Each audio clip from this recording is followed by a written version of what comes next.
एक गांव में सरला नाम की एक औरत अपने बेटे निरंजन के साथ एक छोटे से घर में रहती थी। वे दिन रात काम करती थी और मुश्किल से मिलने वाले पैसों से अपना घर चलाती और अपने बेटे को भी पढ़ाती थी। निरंजन भी अपनी माँ की मदद करता था और पढ़ाई भी करता था। निरंजन अपने स्कूल के सभी बच्चों में सबसे होशियार छात्र था। वे स्कूल में पूछे जाने वाले सभी सवालों के सही जवाब देता था, इसलिए उनके शिक्षक भी उनकी मदद करते थे। एक दिन निरंजन अपने दोस्तों के साथ खेल रहा था और उसी जगह एक आदमी खिलौने बेच रहा था। फिर सभी बच्चे उस खिलौने विक्रेता को देखते रहे और उसके पास जाते हैं। निरंजन भी अपने दोस्तों के साथ वहां जाता है। सभी खिलौनों में से उसे लाल रंग की कार पसंद आती है।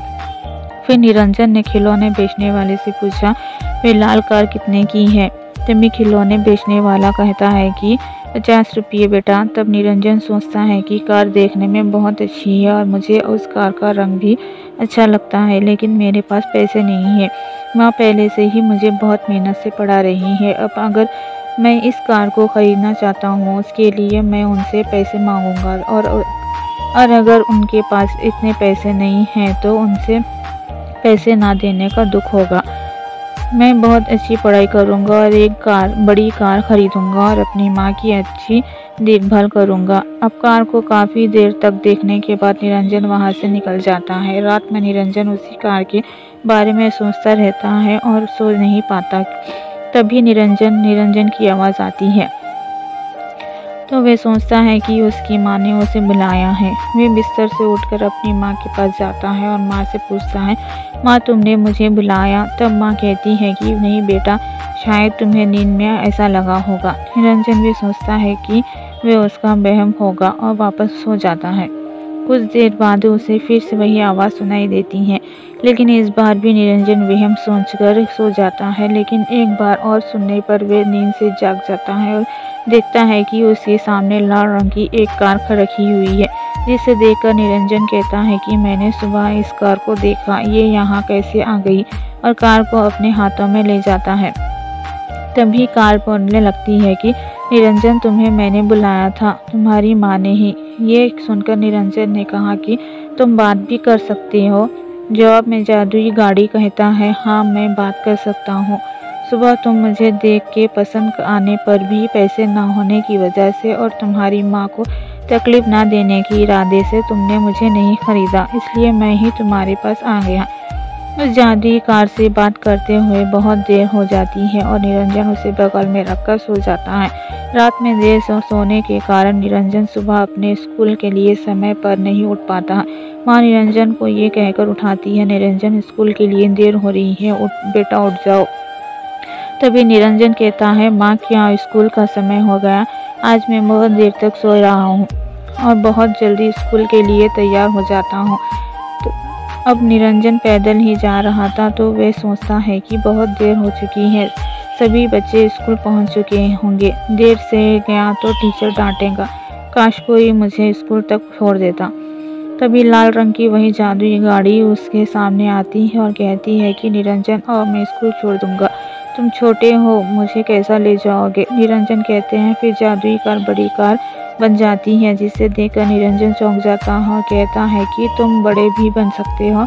तभी जादुई कार कहती है कि हाँ मैं बड़ा हो सकता हूँ और मैं कुछ भी कर सकता हूँ, तब मेरे साथ चलो, मैं तुम्हें स्कूल छोड़ दूंगा। निरंजन जैसे ही कार में बैठता है वे कार अपने आप हवा में उड़ने लगती है, जिसे देखकर निरंजन फिर कहते हैं कि तुम सच में जादुई कार हो। और वे जब वे ऊपर से नीचे देखता है तो उसका सभी घर छोटे लगते हैं। अब कुछ ही देर में वे स्कूल पहुंच जाता है और कार जमीन पर आ जाती है। स्कूल पहुंचने के बाद निरंजन कार से कहता है कि शाम को भी तुम मुझे लेने आ जाओ। तुम कार कहती है, ज़रूर, जब भी तुम मेरे बारे में सोचोगे मैं तुम्हारे सामने आ जाऊंगा। अब निरंजन समय पर स्कूल पहुंचने पर खुश होता है। शाम को स्कूल के बाद निरंजन कार के बारे में सोचता है और कार उसे घर वापस छोड़ने आती है। जब वे कार में बैठकर हवा में जाता है तो सभी बच्चे उसे देखते रहते हैं। सभी बच्चे कहते हैं, super car, super car.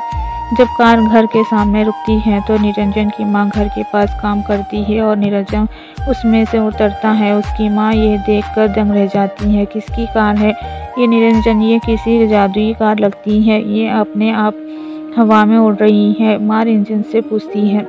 Niranjan फिर हाँ माँ कहता है और उस जादुई कार की कहानी अपनी माँ को बताता है। कहता है माँ मैं तुम्हें कार में बिठाऊंगा, चलो। निरंजन अपनी माँ को एक जादुई कार में बिठाता है और घुमाने ले जाता है। इतना ही नहीं, निरंजन किसी भी बीमार व्यक्ति को जादुई गाड़ी में गांव के अस्पताल ले जाता था और जो दूर दूर तक नहीं जा सकते थे वे उन्हें भी वहीं ले जाता थे। ऐसे लोगों की मदद करते हुए निरंजन अपनी पढ़ाई भी करता था। एक दिन निरंजन कार में जाते हुए देखता है कि कुछ लोग एक जगह जमा हो गए हैं, जिसके बारे में जानने के लिए निरंजन उतरते हैं और उसे पूछता है क्या हुआ, अब सब यहाँ क्यों जमा हो गए हैं। तभी भीड़ में से एक कहता है कि निरंजन यहाँ एक बूढ़ी दादी बहुत बीमार है, उसे अस्पताल ले जाना है। आप जानते हैं कि अस्पताल कितनी दूर है। हम सब सोच रहे थे कि उसे कैसे ले जाया जाए, तभी आप समय में आ गए हैं। निरंजन कहता है ठीक है, हम उन्हें अस्पताल ले चलते हैं। और इस तरह निरंजन उस दादी को अस्पताल ले जाता है और इस वजह से वह स्कूल नहीं जा पाता। वह घर वापस चला जाता है। घर जाने के बाद निरंजन अपने स्कूल न जाने के बारे में सोचता है। मैं इस तरह सबकी मदद करने के कारण स्कूल नहीं जा पा रहा हूँ। मेरे गांव में बहुत से लोगों को मदद की ज़रूरत है और मैं अच्छी तरह से पढ़ूंगा और अपनी माँ की अच्छी देखभाल करूंगा। लेकिन अगर मैं इसी तरह सभी की मदद करने में व्यस्त रहूँ तो मैं स्कूल नहीं जा पाऊँगा और पढ़ाई नहीं कर पाऊँगा। इसलिए अगर मैं ये जादुई कार ज़मींदार को दे दूँ तो वे सबकी मदद कर पाएगा और मैं भी स्कूल जा सकूँगा। सही समाधान है। ऐसे ही ये कार ही हर किसी की परेशानी में काम आ सकती है। ऐसा सोचकर वे ज़मींदार के पास जाता है और कहता है प्रभु मेरे पास एक जादुई कार है, मुझे स्कूल जाना है, इसलिए मैं सभी की ठीक से मदद नहीं कर पा रहा हूँ।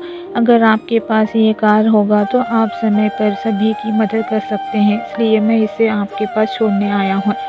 ये सुनकर ज़मींदार ने कहा निरंजन तुम सच में बहुत अच्छे हो, इसलिए तुम गांव में सबका कल्याण सोचकर मेरे पास ले आए हैं। मैं तुम्हारी सोच के अनुसार इसका सर्वोत्तम उपयोग करूंगा। ये सुनकर निरंजन खुशी खुशी गाड़ी छोड़कर अपने घर चला जाता है।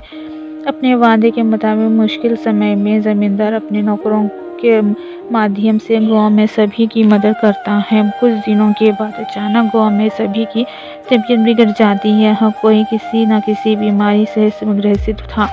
तभी ज़मींदार सोचता है कि इस समय सभी को एक कार की आवश्यकता होगी।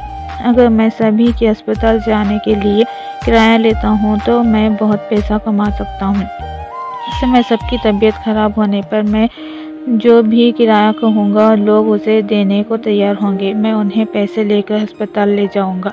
अगले दिन से ज़मींदार पैसे लेकर ही लोगों को अस्पताल ले जाता था। जिसे देख गाँव के लोग काफ़ी दुखी है, लेकिन इमरजेंसी के चलते सभी ज़मींदार को पैसे देकर ही अस्पताल जाते थे। तभी जादुई गाड़ी को एहसास हुआ कि ज़मींदार अब गलत कर रहा है और जिससे गांव के लोग भी दुखी हो रहे हैं। इस वजह से वे जादुई कार फिर से छोटी हो जाती है। ज़मींदार कुछ नहीं कर पाता और दुखी भी हो जाता है कि अब वे कार से पैसे नहीं कमा पाएगा। कुछ दिनों के बाद ज़मींदार खुद बीमार हो जाता है और चलने फिरने से की स्थिति में नहीं होता। अब कार का साइज छोटा होने के कारण उसे समझ नहीं आ रहा कि अब अस्पताल कैसे जाए। उसी तरह जाते समय निरंजन ज़मींदार को देखता है और उसके पास जाता है और बीमार ज़मींदार की नौकर से कहता है कि आप उन्हें कार में क्यों नहीं ले जाते। तब नौकर कहता है कि वे गाड़ी कुछ दिन पहले ही छोटी हो गई है, इसलिए सारे गांव वाले प्रभु के समान ही कष्ट कर रहे हैं। ये सब सुनकर निरंजन को अचानक याद आता है कि जादुई गाड़ी ने उससे कहा था कि जब भी वे इसके बारे में सोचेगा तो जादू की गाड़ी आ जाएगी। तभी निरंजन कार के बारे में सोचता है और उसके सामने जादुई कार आती है और निरंजन ज़मींदार को अस्पताल ले जाता है। ज़मींदार के ठीक होने के बाद उसे अपनी गलती का एहसास होता है और सभी को निरंजन के साथ अपने पास इकट्ठा होने के लिए कहता है। सभी के लिए जगह इकट्ठा हो जाने के बाद ज़मींदार ने निरंजन से कहता है कि तुमने मुझे याद ये या जादुई गाड़ी गांव के लोगों की मदद के लिए दी थी, लेकिन मैंने इसका गलत इस्तेमाल किया। अब तुम ना होते तो मैं स्वस्थ नहीं हो पाता। जब कठिना मुझ तक पहुंची तो मुझे एहसास हुआ कि मैंने गलत की है। अब मैं ऐसा दोबारा कभी नहीं करूंगा। ऐसे जमींदार ने अपनी सारी गलती सबके सामने स्वीकार कर ली और निरंजन की तारीफ की। तब से उसने कभी जादुई कार का गलत इस्तेमाल नहीं किया। निरंजन के इस अच्छे विचार से उसकी माँ भी बहुत खुश हुई। इस कहानी से हमें ये शिक्षा मिलती है कि हमें हमेशा लोगों की मदद करना चाहिए। यदि हम लोगों के बारे में अच्छा सोचेंगे और अच्छा करेंगे तो हमारे साथ भी अच्छा होगा। इसके साथ ही यदि हम लोगों के साथ बुरा करेंगे तो हमारे साथ भी बुरा ही होगा। जैसे ज़मींदार ने लोगों के साथ गलत किया तो उसके साथ भी गलत हुआ। इसलिए हमें कभी भी किसी के साथ बुरा नहीं करना चाहिए और हमेशा लोगों का मदद करना चाहिए।